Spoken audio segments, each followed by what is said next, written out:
جس طرح ایک خاص مشروب اور ایک خاص برگر کا بائیکاٹ کرنے کے بعد صہیونیوں کی تمام مصنوعات اس امت مسلمہ کے غم و غصے سے دور ہو جاتی ہیں، یا جس طرح ایک خاص پاکستانی مشروب اور اس کمپنی کی دیگر مصنوعات کو خریدنے سے انکار کے بعد قادیانیوں کے باقی تمام کاروبار قبولیت کی سند حاصل کر لیتے ہیں، ویسے ہی ان 4 شیڈول بینکوں کے بائیکاٹ کی مہم ہے جنہوں نے اسٹیٹ بینک آف پاکستان کے ساتھ مل کر وفاقی شرعی عدالت کے اس ہومیوپیتھ قسم کے فیصلے کے خلاف بھی سپریم کورٹ میں اپیل دائر کی ہے۔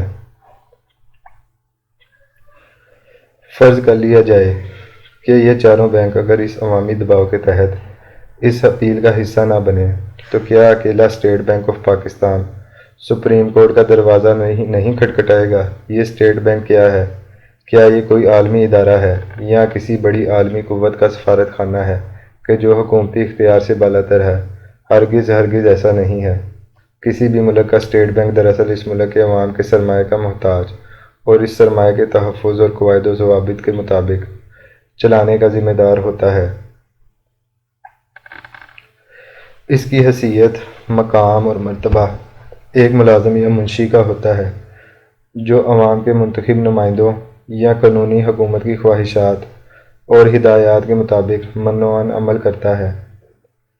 یہ نہ اپنے طور پر کوئی قرض لے سکتا ہے اور نہ اپنے طور پر کسی قرض کی قسط ادا کر سکتا ہے۔ اس کا کام ملک میں موجود وسائل اور مجموعی پیداوار، جسے good will of a country کہتے ہیں، کے مطابق نوٹ چھاپنا ہے۔ لیکن اگر ترقیاتی کاموں یا انتظامی ضروریات کے لیے حکومت کو زیادہ نوٹ بھی چھاپنا پڑے تو یہ حکومتی ہدایات سے انکار نہیں کر سکتا، چاہے قانونی طور پر کتنا ہی آزاد یا خود مختار ہی کیوں نہ بنا دیا جائے۔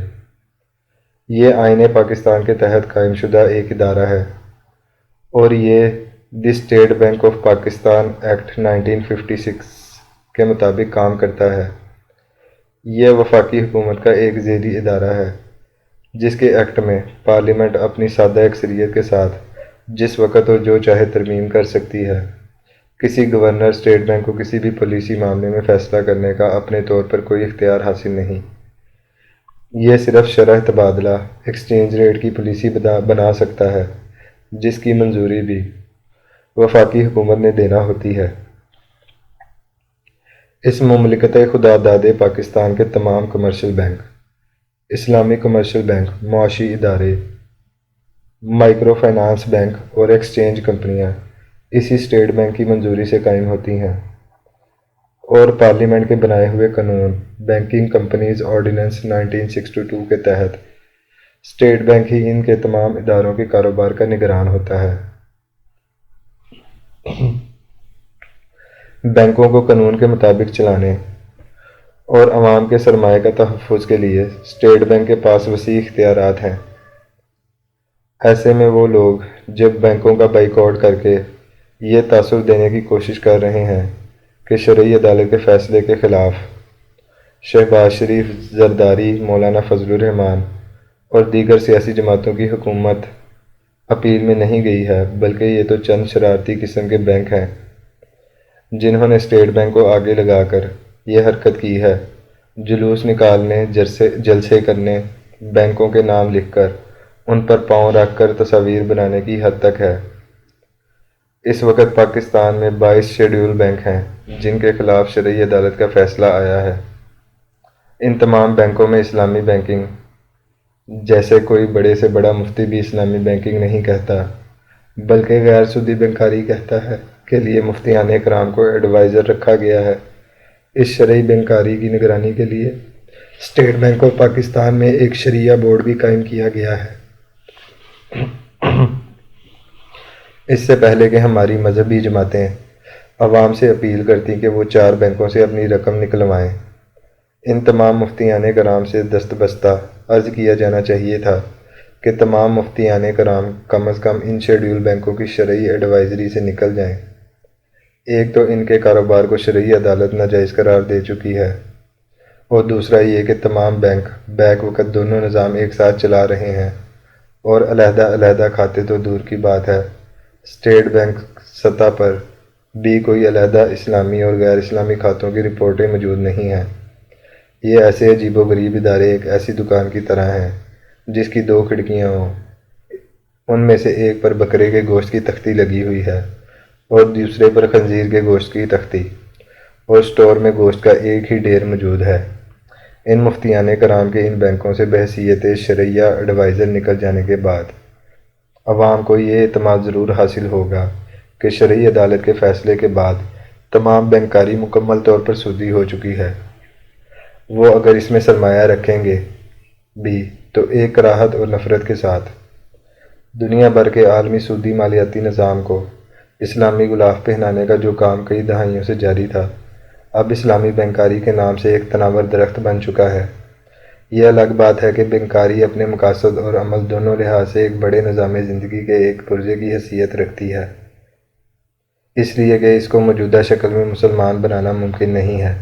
یہی وجہ ہے کہ دنیا بھر میں رائج اب تک اسلامی بینکاری کو بڑے سے بڑا مفتی بھی اسلامی نہیں بلکہ غیر سودی بینکاری کہتا ہے۔ پاکستان کی پارلیمنٹ میں اس وقت جو حکومت ہے وہ لاتعداد بیساکھیوں پر کھڑی ہے، جن میں سے ایک بیساکھی ان 15 علماء کرام کی ہے جو جمعیت علماء اسلام مولانا فضل الرحمان گروپ سے تعلق رکھتے ہیں۔ ان 15 علماء کرام میں سے اگر صرف 3 بھی حکومت چھوڑ جائیں تو حکومت دھڑام سے گر جاتی ہے۔ پارٹی اگر نہیں بھی چھوڑنا چاہتی تو یہ تینوں استعفے دے کر گھر چلے جائیں تو پھر بھی شہباز شریف حکومت اعتماد کا ووٹ نہیں لے سکے گی۔ یہ علماء حکومت کے ساتھ رہنے کے لیے یہ شرط لگائیں کہ حکومت بذریعہ ایکٹ آف پارلیمنٹ یا عمومی انتظامی حکم نامے سے اسٹیٹ بینک کو حکم جاری کرے کہ وہ شرعی عدالت کے فیصلے کے خلاف اپیل واپس لے اور شرعی عدالت فیصلے کی ہدایات کے مطابق فوراً بینکنگ نظام کو اسلامی بنانے کی کوشش میں مصروف ہو جائے۔ اپیل کرنے کا عرصہ گزر چکا ہے اور اگر یہ اپیل واپس لے لی جاتی ہے تو پھر وفاقی شرعی عدالت کا فیصلہ حتمی اور آخری ہو جائے گا۔ سپریم کورٹ سود کے بارے میں پہلے ہی 1999 میں 1000 صفحات پر مشتمل تفصیلی فیصلہ دے چکی ہے۔ اسی کو رہنما مان لیا جائے۔